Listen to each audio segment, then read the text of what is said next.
Hello, how are you my dear student. बच्चों, मैं आज आप लोगों के लिए फिर से एक बढ़िया सा प्यारा सा मैं क्वेश्चन लेके आया हूँ, जिसको हम बोलते हैं molecular mass. Molecular mass means क्या होता है स्टूडेंट? मोलिकुलर मास मीन्स होता है sum of the all molecular mass of the compound. Okay student, आज हम आपको इसी के बारे में बताने वाले हैं और बहुत ही शॉर्ट ट्रिक से समझाने वाले हैं। और एक खास बात यह है, जो मैं आपको एक बहुत अच्छा न्यूज़ देने वाला हूं, वो मैं आपको बताऊंगा। सबसे पहले हम क्वेश्चन करेंगे। ओके माय डियर स्टूडेंट, तो चलते हैं। सबसे पहले हम लोग क्वेश्चन करते हैं। ये मोलिकुलर मास दे रखे हैं student. Calculate sulphuric acid, water, carbon dioxide, calcium carbonate और अमोनिया NH3। ओके स्टूडेंट, हमें इन सभी का ये 5 हैं जो दे रखे हैं, कंपाउंड्स दे रखे हैं, और इन सब को हमें क्या बताना है स्टूडेंट? ये सब को हमें बताना है molecular mass. How to molecular mass. Okay student, हम आपको ये बताने वाले हैं। बहुत ही शॉर्ट ट्रिक, आराम से आप कर लीजिएगा, बहुत इजी, अच्छे तरीके से मैं आपको बताने वाला हूँ स्टूडेंट। ओके, आपको समझ में आ रहा है? तो चलिए हम लोग बिना वक्त बर्बाद किए हम लोग शुरू करते हैं। मोलिकुलर मास कैसे फाइंड करेंगे। ओके स्टूडेंट, तो चलिए हम लोग शुरू करते हैं। ये क्वेश्चन सिर्फ 9th और 10th के लिए है। आप 9th और 10th क्लास के बच्चे इसे आप कर सकते हो। अगर आप किसी भी चीज़ की प्रिपरेशन कर रहे हो, तैयारी कर रहे हो, तो आप ये भी पढ़ सकते हो। This is necessary for you. Okay my dear student, तो चलिए हम लोग शुरू करते हैं। इसमें आपसे कह रहा है student, calculate the molecular mass of SO4। तो हमें स्टूडेंट क्या फाइंड करना है? नंबर 1 में है H2SO4। ओके स्टूडेंट, ये ब्लू मार्कर है, ठीक है, ये ब्लू मार्कर है, फिर भी हम आपको बता रहे हैं, ठीक है। और कल से तो बेहतर चलता होगा, आज अच्छे से आपको दिखाई देंगे, ठीक है। तो ये है calculate the molecular mass of H2SO4। हमें मोलिकुलर मास फाइंड करना है। तो देखिए हम लोग फाइंड करते हैं मोलिकुलर मास। सबसे पहले सल्फ्यूरिक एसिड का फाइंड करते हैं मोलिकुलर मास क्या होगा। तो चलिए हम लोग सीखते हैं। यहाँ पर क्या है स्टूडेंट? हाइड्रोजन कितने हैं? 2। तो हम यहाँ 2 लिखेंगे, फिर इंटू देंगे। फिर हाइड्रोजन का मास नंबर क्या होता है? हाइड्रोजन का मास नंबर क्या होता है? 1। तो यहाँ हम 1 लिखेंगे। ओके, इसमें स्टूडेंट हमें 3 एलिमेंट्स देना है। हाइड्रोजन है, सल्फर है और ऑक्सीजन है, और ये सब का कंपाउंड क्या बना हुआ है? सल्फ्यूरिक एसिड बना हुआ है, और हमें इसी का निकालना है। क्या निकालना है? Molecular mass. ओके, तो चलिए हम लोग सीखते हैं। तो H2 यानी कि 2 हाइड्रोजन, तो 2 लिख दिए, इंटू हाइड्रोजन का मास नंबर क्या होता है? 1। अब लिखेंगे, फिर प्लस करेंगे, और अब सल्फर का देखेंगे। तो सल्फर का मास नंबर क्या होता है? बताइए, सल्फर का मास नंबर क्या होता है? 32। सल्फर का मास नंबर कितना होता है? आपको याद होना चाहिए, सल्फर का एटॉमिक नंबर 16 होता है, तो इसका मास नंबर डबल, यानी कि 16 2 32। तो इसके मास नंबर कितने होंगे स्टूडेंट? तो सबसे पहले हम लोग ये जान लेते हैं कि ये सल्फर है। तो सल्फर कितने हैं? आपको दिखाई नहीं दे रहा है, यहाँ कुछ नहीं दिखाई दे रहा है, यानी कि इसका मतलब कि यहाँ 1 होते हैं, लेकिन वह छिपे होते हैं, दिखाई नहीं देते, ठीक है। तो ये यहाँ कुछ नहीं होते, तो 1 होते हैं, ठीक है। इनटू लिखेंगे फिर, और फिर क्या लिखेंगे हम? सल्फर का मास नंबर क्या होता है? मैं अभी बताया हूं आपको, बताइए, 32। प्लस अब क्या है? ऑक्सीजन कितने हैं इसमें? बताइए स्टूडेंट, ऑक्सीजन कितने हैं? 4 हैं। तो लिखेंगे हम यहाँ पर 4 इंटू, और ऑक्सीजन का मास नंबर क्या होता है? बताइए, 16। ऑक्सीजन का मास नंबर कितने होते हैं? 16। ओके माय डियर स्टूडेंट, आ रहा है आपको समझ में?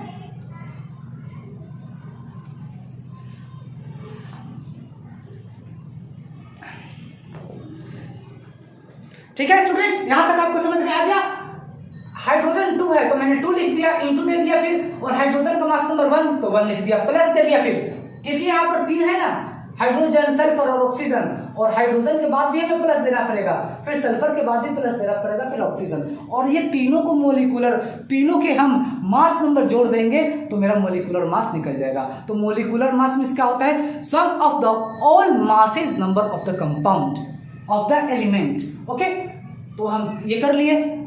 हाइड्रोजन 2 है, तो 2 लिख दिए, इंटू हाइड्रोजन का मास नंबर 1, प्लस सल्फर कितने हैं? 1 है, तो 1 लिख दिए यहाँ पर, ठीक है, इंटू दे दिए, और सल्फर का मास नंबर क्या होता है? 32, प्लस लिख दिया फिर, और 4, ऑक्सीजन कितने हैं? 4 है, तो 4 लिख दिया, इंटू दे दिए फिर, और ऑक्सीजन का मास नंबर क्या होता है? 16, तो मैंने 16 लिख दिया। ओके, ये बहुत शॉर्ट ट्रिक मैं आपको बता रहा हूं। अब देख लीजिए, अब सबको मल्टीप्लाई करके हमें प्लस कर देना है। तो 2 1 + 2 प्लस 32 वन सा 32 प्लस 16 फोर सा कितना होंगे 64। कितना होंगे माय डियर स्टूडेंट 64। अब हमें क्या कर देना है, ये सब को सम कर दीजिए, आपका आंसर आ गया। तो चलिए सम करते हैं। 2 और 2 4 और 4 8, 3 और 6 9, यानी कि 98 मोलिकुलर मास। ये यू जो लिखा हुआ है इसको हम मोलिकुलर मास को इसी से इंडिकेटेड करेंगे, ओके, यानी सूचित करेंगे। और इसको हम बोलते क्या है स्टूडेंट, यूनिफाइड मास, यूनिफाइड मास, ओके। इस यू को क्या बोलेंगे स्टूडेंट, यूनिफाइड मास, यानी कि मोलिकुलर मास को हम यूनिफाइड मास से इंडिकेटेड करेंगे, आप याद रखिएगा, ओके। तो आपको ये आ गया समझ में सल्फ्यूरिक एसिड का मैंने मोलिकुलर मास आपको फाइंड करके बता दिया। अब चलते हैं क्वेश्चन नंबर 2 पर, जो है वाटर, यानी कि वाटर का फॉर्मूला क्या होता है H2O। तो अब वाटर का हमें मोलिकुलर मास फाइंड करना है। तो चलिए हम लोग शुरू करते हैं। लिख लीजिए आप लोग, लिख लिए, चलिए ठीक है, बहुत अच्छा, बहुत अच्छा, बहुत अच्छा, ठीक है। अब क्या है क्वेश्चन नंबर 2। क्वेश्चन नंबर 2 में क्या है स्टूडेंट, वाटर, H2O, वाटर, ठीक है। वाटर का क्या फॉर्मूला होगा माय डियर स्टूडेंट, H2O। तो यहां पर देख लीजिए, फिर इसको भी वैसे ही करेंगे जैसे पहले वाले किए थे, यानी कि हाइड्रोजन कितने हैं स्टूडेंट, ये साफ लिख दो, H2O, H2O। हाइड्रोजन कितने हैं, 2 हैं, इनटू हाइड्रोजन का मास नंबर क्या होता है 1, प्लस ऑक्सीजन कितने हैं, कुछ नहीं है तो 1 है, तो 1 इंटू ऑक्सीजन का मास नंबर क्या होता है 16, यानी कि एटॉमिक नंबर 8, तो 8 का डबल कर दीजिए 16, मास नंबर 16 होगा, ठीक है। 2 1 सा 2 प्लस 16 1 सा 16, ओके, मल्टीप्लाई करके प्लस कर देंगे। 16 और 2 को जोड़ेंगे तो कितने होंगे 18, यूनिफाइड मास, आंसर।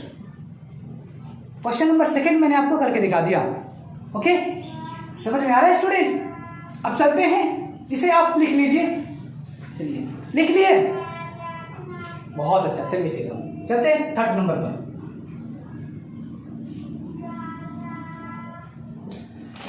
3rd नंबर पर चलते हैं स्टूडेंट, कार्बन डाइऑक्साइड। यस, ये किसको पता नहीं है, तो सबको पता होता है, CO2। कार्बन डाइऑक्साइड का हमें क्या निकालना है, मोलिकुलर मास निकालना है। याद रखिएगा स्टूडेंट, आपको मोलिकुलर मास मेरे वीडियोस देखते ही आ जाएंगे, मैं इस तरीके से आपको बता रहा हूं डेफिनेटली। और आप लोग मेहनत कर रहे हो या नहीं कर रहे हो ये बताना मुझे कमेंट्स में। मेहनत कीजिए, मेहनत कीजिए, वीडियोस भी देखिए और बुक से भी बनाइए क्वेश्चन। देखिए, जब तक आप खुद से प्रैक्टिस नहीं कीजिएगा स्टूडेंट, कुछ होने वाला नहीं है, ठीक है। और मेहनत कीजिए, पढ़ाई कीजिए, क्योंकि पढ़ाई आजकल एक तरह से कंपटीशन बन गया है, ठीक है। हमारे इंडिया में लगभग 90% आजकल के स्टूडेंट, यानी कि गर्ल्स और बॉयज पढ़ रहे हैं, और ये होना भी चाहिए एजुकेशन। तो इसलिए एजुकेशन, पहले तो होता था भाई कि हमारे दादा परदादा थे तो थोड़े भी पढ़े लिखे थे, उन लोगों का सरकारी नौकरी लग जाता था, हाथ पकड़ के बच्चों को वो करते थे कि भैया सरकारी नौकरी कर लो, सरकारी नौकरी कर लो। लेकिन अब तो भाई साहब कंपटीशन हो गया है, अब आपको एक तरह से बहुत अच्छा एक्साइटेड बनना पड़ेगा, ठीक है।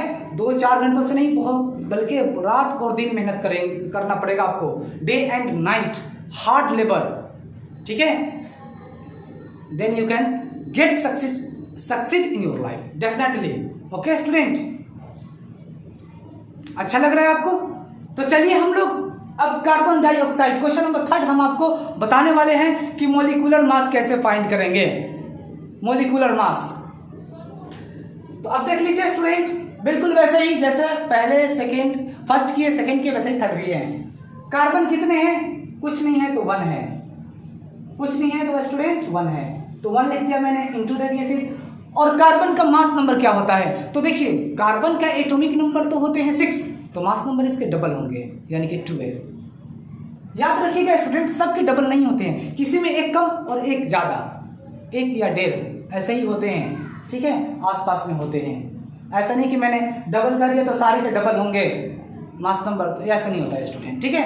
आप याद रखिएगा, आपको वीडियोस देखते ही आपको सारे आ जाएंगे, ठीक है। तो चलिए हम कोशिश करते हैं फिर।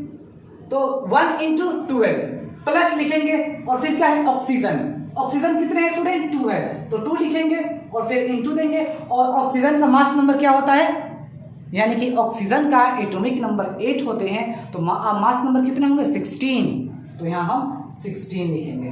अब क्या करना है स्टूडेंट, अब इनको दोनों को मल्टीप्लाई करके और प्लस कर देना है। तो 12 वन जा 12, 12 वन जा 12 प्लस 16 2 से कितने होंगे? 32। अब स्टूडेंट क्या करना है, इन दोनों को हमें सम कर देने हैं, यानी कि प्लस कर देना है हमें। 2 और 2 कितने होंगे? 4। 1 और 3 कितने होंगे? 4, यानी कि 44 यूनिफाइड मास आंसर। ओके स्टूडेंट, बन गए स्टूडेंट। कुछ नहीं है, बहुत ज्यादा गर्मी है। जब वीडियो में बनाता हूँ स्टूडेंट तो फैन में सब बंद करना पड़ता है कि कहीं वॉइस ना, कहीं आवाज ना आ जाए किसी भी चीज का, आपको लोगों को परेशानी ना हो। ठीक है स्टूडेंट, बहुत ज्यादा गर्मी है वैसे।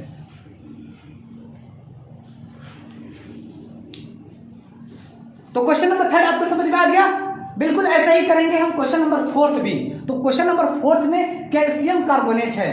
ठीक है स्टूडेंट, तो इसको कर लेते हैं। इसको मैं आपको इस तरीके से बताऊंगा जो डेफिनेटली समझ में आ जाएगा।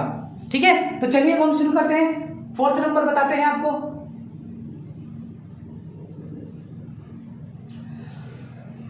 फोर्थ नंबर, चलिए भाई करते हैं 4th नंबर। क्वेश्चन नंबर 4 क्या है student? Calcium carbonate. Yes, CaCO3 means calcium carbonate. तो सबसे पहले स्टूडेंट ये समझ जाइए कि इसमें कितने एलिमेंट्स हैं, कौन कौन सी चीजें आपको दिखा दे रहे हैं इसमें। देखिए मैं आपको बता रहा हूं, इसमें कैल्शियम है, कार्बन है और फिर ऑक्सीजन है।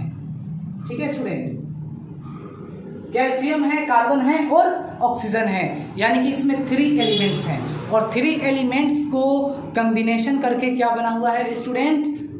कैल्शियम कार्बोनेट बना हुआ है। और हमें इन तीनों का मासेज नंबर लिखकर और मुझे क्या कर देने हैं? प्लस कर देना है, तो मुझे मोलिकुलर मास निकल जाएगा। आगे समझ में? तो चलिए हम शुरू करते हैं। तो कैल्शियम कितने हैं स्टूडेंट? यहां पर कुछ नहीं है तो 1 है। ठीक है, तो 1 इंटू कैल्शियम का मास नंबर कितने होते हैं स्टूडेंट? कैल्शियम का एटॉमिक नंबर 20, तो मास नंबर 22 से 40 प्लस कार्बन कितने हैं स्टूडेंट? कुछ नहीं है तो यहाँ 1 है, छिपे होते हैं दिखाई नहीं देते। मैं बार बार आपको बता रहा हूं, ठीक है, ताकि आप लोग अच्छे तरीके से दिमाग में फिट कर जाए, बिल्कुल सेट। ठीक है, उस तरीके से मैं आपको बताना चाहता हूं। तो कार्बन कितने हैं स्टूडेंट बताइए? कार्बन कितने हैं? 1 है, तो 1 इंटू कार्बन के मास नंबर कितने होते हैं बताइए? कार्बन का मास नंबर कितना होगा? यानी कि कार्बन एटॉमिक नंबर जब 6 होते हैं तो इसके मास नंबर कितने होंगे स्टूडेंट? 24। ठीक है, सॉरी, जब मास नंबर एटॉमिक नंबर जब 6 होते हैं तो मास नंबर 12 होंगे, तो मैंने लिख दिया 12। ओके, फिर ये क्या है स्टूडेंट? ऑक्सीजन कितने हैं बताइए? 3 ऑलरेडी दे रखा है, तो लिखेंगे हम यहाँ पर 3 इंटू और फिर ऑक्सीजन का मास नंबर कितने होते हैं? तो 8 टू 16। अब क्या करना है स्टूडेंट? हमें इन तीनों को प्लस कर देना है। 41 जा 40 प्लस 12 1 जा 12 प्लस 16 3 जा कितने होंगे? 16 3 जा 48। ओके स्टूडेंट, आ रहा है आपको समझ में? अब हमें क्या करना है? इन तीनों को प्लस कर देना है बस। तो देखिए प्लस कर रहे हैं हम। 2 0 2 और 8 10 का 0 कैरी 1 0 2 और 8 10 का 0 कैरी 1 4 और 1 5 और 1 6 और 4 10, यानी कि 10 100 मोलिकुलर मास आपके आगे answer. Okay student, 100 molecular mass होंगे। 100 जोड़ लेते हैं, 40 80 8 12, हाँ 100 होंगे टोटल। 100 मोलिकुलर मास होंगे स्टूडेंट। तो मैंने क्वेश्चन नंबर 4 आपको बता दिया कि मोलिकुलर मास कैसे फाइंड करेंगे। अब हमें क्या करना है? लास्ट है क्वेश्चन आपका NH3, जिसको हम अमोनिया कहते हैं। अब इसका हमें क्या निकालना है स्टूडेंट? मोलिकुलर मास निकालना है। तो चलिए सबसे पहले आप इसको लिख लीजिए, तो फिर हम इसका मोलिकुलर मास नेक्स्ट वाले क्वेश्चन नंबर 5 का निकालते हैं। तो चलिए लिख लिए, चलिए रब कर दो स्टूडेंट। चलिए ठीक है, बहुत अच्छा।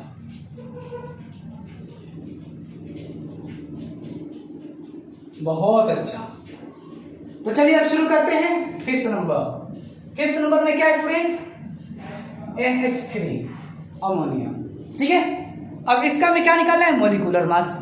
तो मोलिकुलर मास इसमें दो चीजें हैं, नाइट्रोजन और हाइड्रोजन। नाइट्रोजन और हाइड्रोजन से मिलकर क्या बना हुआ है? अमोनिया। ठीक है स्टूडेंट, तो चलते हैं हम लोग। नाइट्रोजन कितने हैं स्टूडेंट? कुछ नहीं है यहाँ पर, तो 1 है इंटू, और नाइट्रोजन का मास नंबर क्या होते हैं? तो नाइट्रोजन एटॉमिक नंबर 7 होते हैं, सॉरी नाइट्रोजन का एटॉमिक नंबर जब 7 होता है तो मास नंबर कितने होंगे? 14। प्लस हाइड्रोजन कितने हैं स्टूडेंट? 3 इंटू हाइड्रोजन का मास नंबर क्या होता है? याद होगा 1। अब इनको मल्टीप्लाई करके और प्लस कर देना है, तो 14 1 14 प्लस 3 1 3। 14 और 3 कितने होंगे स्टूडेंट? 17। मोलिकुलर मास आंसर आ गया ना? तो ये आपके मोलिकुलर मास, इसको हम क्या कहते हैं स्टूडेंट? याद रखिएगा, यूनिफाइड मास, यानी कि मोलिकुलर मास को हम इसी से इंडिकेटेड करेंगे। ओके, आ रहा है समझ में? तो मैं आपको ये खुशखबरी सुनाने वाला था कि मैंने जो कल को वीडियोस बनाए थे, यानी कि किस पर बनाए थे? क्लास 10th का how to balance chemical equation. ठीक है, ये या हाउ टू कैलकुलेट वो बैलेंस केमिकल इक्वेशन। ठीक है, how to balance chemical equation जब मैंने इस पर बनाया था तो बहुत ज़्यादा, मतलब कि अच्छे खासे व्यूज़ आ गए थे। ठीक है, यानी कि 120 व्यूज़ आ गए थे। ठीक है, 20 आवर्स में। तो ये आप लोगों का सपोर्ट है जो मुझे काफ़ी हेल्पफुल बना रहा है, और मैं भी काफ़ी अब एक्साइटेड हो रहा हूँ। ठीक है, कि अब हमें वीडियोस बनाने ही पड़ेंगे। ठीक है, हम आपको मदद करने के लिए तैयार हैं, बस आप लोग मेरा साथ दीजिए। ठीक है, मैं आपका मार्क्स 95 प्लस में लेके आऊँगा डेफिनेटली। बाय द वे, आप मेरे अगर नहीं आएंगे आपके रिजल्ट तो फिर आप मुझे अनसब्सक्राइब कर दीजिएगा, लेकिन हाँ आपको मेरे बात मानने पड़ेंगे, आपको स्टडी तो करना ही पड़ेगा। ठीक है, मेहनत भाई कीजिए। अगर आप नहीं पढ़िएगा ना, मैं बता रहा हूँ किसी को कुछ फर्क पड़ने वाला नहीं है। आपके पास रोटी है या नहीं है, ये पड़ोसी को फर्क नहीं पड़ेगा। ठीक है, ये गांव वालों को फर्क नहीं पड़ेगा, ना शहर वालों को फर्क पड़ेगा, किसी को कुछ फर्क नहीं पड़ेगा। जब आपके बाल बच्चों को कपड़े के लिए पैसे नहीं होंगे तो किसी को फर्क नहीं पड़ेगा। ठीक है बेटा, तो आप लोग पढ़ाई करो। ठीक है, क्योंकि आज बहुत ज़रूरी है, ये बहुत ज़रूरी है पढ़ाई करना। पढ़ाई कीजिएगा तो आप सक्सेस कीजिएगा, आप अपने बच्चों को अच्छे से पढ़ाइएगा, बच्चों को भी आप अच्छे एजुकेशन दीजिएगा। ठीक है, तो ये कब हो सकता है? जब आप पढ़े लिखे रहोगे तब। अगर आप पढ़े लिखे रहोगे तो आप अपने बच्चों को, कहाँ बच्चे कोचिंग जाते हैं पढ़ने, उसके कॉपी चेक करना, स्कूल में कैसा पढ़ाई चल रहा है बच्चों का, कॉपी चेक करना, ये आपका रेस्पॉन्सिबिलिटी होगा, और आप अपने बच्चों को अच्छे से देखभाल कर सकोगे कि मेरा बच्चा सही डायरेक्शन में पढ़ाई कर रहा है या नहीं कर रहा है। ओके स्टूडेंट, तो ये आजकल बहुत ज़रूरी है। आजकल के पेरेंट्स क्या हो गए हैं, पेरेंट्स को, पहले के जो पेरेंट्स हैं, मेरे भी हैं, ठीक है, आपके भी होंगे पेरेंट्स जो बहुत कम पढ़े लिखे हैं। ठीक है, लेकिन उन लोग, जब वो लोग अपने पेरेंट्स को लेके, अपने बच्चों को लेके आते हैं तो उन लोगों को खुद पता नहीं है कि कैसे कैसे पढ़ाई होता है, लेकिन हम लोग उसे पढ़ा रहे हैं और पढ़ाते रहेंगे। ठीक है, लेकिन खास करके ये चाहिए कि अगर पेरेंट्स पढ़े लिखे होंगे तो वो गाइड दे सकेंगे एक टीचर को भी। ऑलरेडी टीचर के पास तो गाइड होता ही है, लेकिन वो टीचर से बच्चों को अपना कॉपी चेक करना, ठीक है, कि सर क्या काम दिए हैं, कैसे पढ़ा रहे हैं, अपने स्कूल में जाकर और प्रिंसिपल सर से कहना कि सर इस तरीके से नहीं बल्कि इस तरीके से मेरे बच्चों को पढ़ाई करवाइए, या फिर कोचिंग वाले सर से बातचीत करना कि सर मुझे इस तरीके से नहीं बल्कि इस तरीके से मेरे बच्चों को पढ़ाइए। तो ये कब पॉसिबल हो सकता है? जब आप पढ़े लिखे रहोगे तब। ओके स्टूडेंट, और जो मैं आपको बताने वाला था, बहुत अच्छे व्यूज आ गए थे और मुझे उम्मीद है कि आप लोग भी मेरा साथ दोगे और बहुत अच्छे इस बार भी व्यूज आएंगे। ओके, तो thank you for watching this video, that's all for today.